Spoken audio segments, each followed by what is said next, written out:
Mr. Smith, thank you very much for coming in today. It's great to see you again. Oh, that's no problem at all. I really appreciate you having me. Again, thanks for taking some time out of your schedule to come in and chat with me about Andrew. As you know, Andrew is a wonderful kid. He's a pleasure to have in class. I really can't say enough good things about him. He obviously, loves sports. He's doing great in math. Whenever I can get him to write, he writes spectacular stories. He's got an imagination like no other. But what I'd really like to do is chat with you about reading today. Sure thing. Sounds great to me. So reading is very important, and there are 5 basic points to reading that you really need to master to become proficient. The first one is phonemic awareness. This is the knowledge and manipulation of sounds.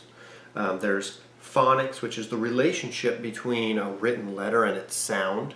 There is reading fluency. That's your enunciation, how you actually, read a sentence. There's vocabulary, the knowledge of what a word means and how to use it properly. And there's also comprehension. That's when you actually read a story and they're able to relay the information you got or remember what the story was about. So I assessed Andrew on these 5 points with a whole bunch of different tests. The first one, which is the phonics test, is just a random name test. Gave him a list of a whole bunch of different names and had him read it. This tells me how well he can read unusual things, and he did spectacularly on it. The next test I gave him was the San Diego Quick List. It's a fluency test, and by reading lists of words that get increasingly more difficult to say, we could put him at a level of where his fluency was at. I had some difficulty with that, but we'll talk about that in a little bit. The next test was a vocabulary test, Davidson's vocabulary test. Shined here. I was really surprised the number of words that he actually knew the definition for and how to use them properly. So excellent vocabulary. Lastly, I gave him a comprehension test, a running record.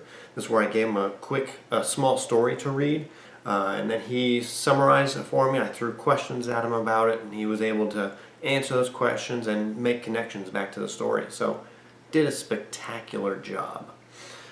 So really those are the 5 main points and the assessments I gave to him. Did you have any questions about any of those topics?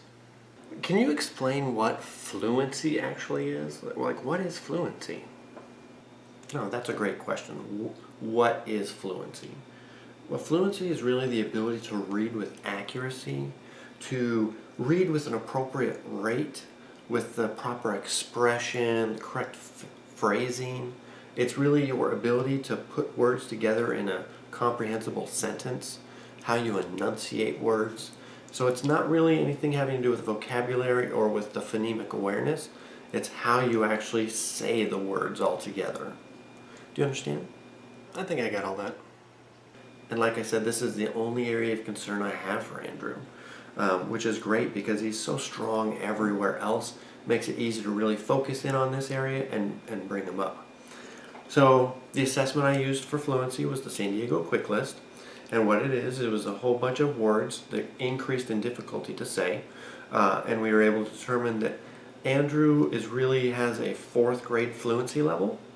So I have a few ways that I would like to go over with you to really foster his fluency and make it grow and bring him up onto grade level. But before I do that, I do want to mention a few more great things about Andrew, and these will help as well. Talking with him, I know he loves Minecraft, as most of the students do, including myself. My daughter got me hooked. Oh yeah, he loves Minecraft. He's got all his brothers and sisters addicted to it also, and I admit, I've played it a couple times too. It's pretty fun. It seems like all the kids are playing it now. No, that's true. Everybody loves Minecraft, and it's a great educational game. We can use it in math, social studies, all sorts of stuff. And while it may not have an actual reading component in the game, there are a ton of books centered around the Minecraft genre, which is great. It's something we can use in our game plans that we're going to come up with. So I'd like to talk about what we really want to work on with Andrew. First one being fluency. The second one is going to be just the amount he reads, how much he reads, and then third, really book selection. But we'll talk about those second two in a minute. Let's focus on fluency. Now, if you notice when I was talking about what fluency means, I wasn't talking about speed. Pacing, but not speed. Speed is not what I'm really worried about. Well, because that's the thing. Last year, his teacher really emphasized speed. He took the Dibbles testing, and it was all about speed, speed, speed, seeing how much he could read, how quickly he could read. So that's kind of where he's coming from, I guess you could say. Well, that may be a goal for last year, but this year I really want him to work on the fluency, even if he has to speak at a slower pace. So what I'm going to do to help with that in the class is I'm going to partner him up with another student when we're doing individual reading. And I'm going to have them do what's called choral reading. They'll both read aloud at the same time, and if Andrew has any issues with a word, he'll pick up how the other student says it and hopefully pick that up and learn from that. At home, what I'd like you to do is have him do repeated reading. Repeated reading is where he's going to, instead of just reading through a book, he's going to read a chapter 2 or 3 times. That way he'll become familiar with those high frequency words and he won't have any issues reading fluently. It'll be good practice for him. If you can be there while he's reading to help correct also, that would be excellent. The second thing I want to work on, the amount he reads. What I'm going to do is in class, I'm going to make sure that he stays focused on during individual reading time. And this is going to help with the choral reading because there will be another student with him. Because right now sometimes during individual reading he can not read. So I'll make sure he stays nice and focused in class. And at home, I'm going to send home a reading log. So every minute, I would like you to give him 20 minutes of solid reading time to do that repeated reading. On the log, it'll have a section for how many pages he read and a quick summary of what he read. So this is going to help just giving him this dedicated time each day to read. Finally, book selection. In the classroom, I'm going to help him out by giving him those Minecraft books we were talking about. That'll definitely get him engaged, and there'll be a much more appropriate book for him to read. At home, when you take him to the library or when he's reading, make sure you stay attuned to what he's actually reading, so that he's keeping challenged, so he's challenging himself. We don't want him reading just easy books. So if I can get your commitment on those things, that would be excellent. So you want us to read with him 20 minutes every night? That's 20 minutes kind of a long time. But if you really think it'll help him, then okay, we can make that commitment. That's great. Plus when he sees you excited about it and the excitement and energy in the classroom is all about it, he's just going to get on board and be even more motivated to read. So that's great. We just need to watch that book selection. We don't want to make it too easy for him. No, he doesn't need it too easy.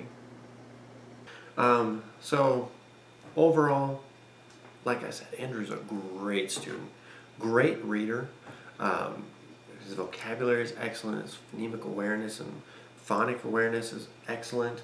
He has great comprehension. It's just this fluency area that I really want him to work on. And I think we've got a great game plan.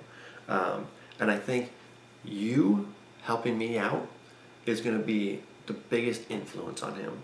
Because when he sees you being interested in the same thing that he's learning in class that I'm talking about, then he's going to kind of put 2 and 2 together and realize, wow, this is something that I really need, that I could really use. And the more excited you are, that'll just feed off of the excitement that's built in the classroom between him and his students, and it'll just lead him down the road of becoming an incredible reader overall.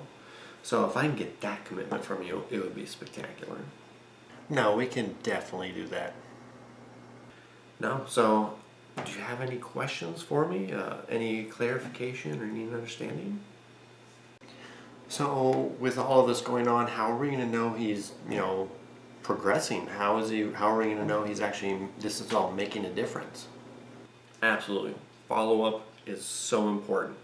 So what I'm going to do is we're going to have that reading log. You're going to have to initial that every day to confirm that he's done his reading.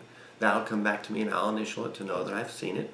And then what I'm going to do when it comes to actual reading and for Andrew is each week I'd like to email you, send home a summary, whichever one you'd prefer, but just a summary on how he's done that week in class. And I'd like to almost give you information overload just so that it's up front and center.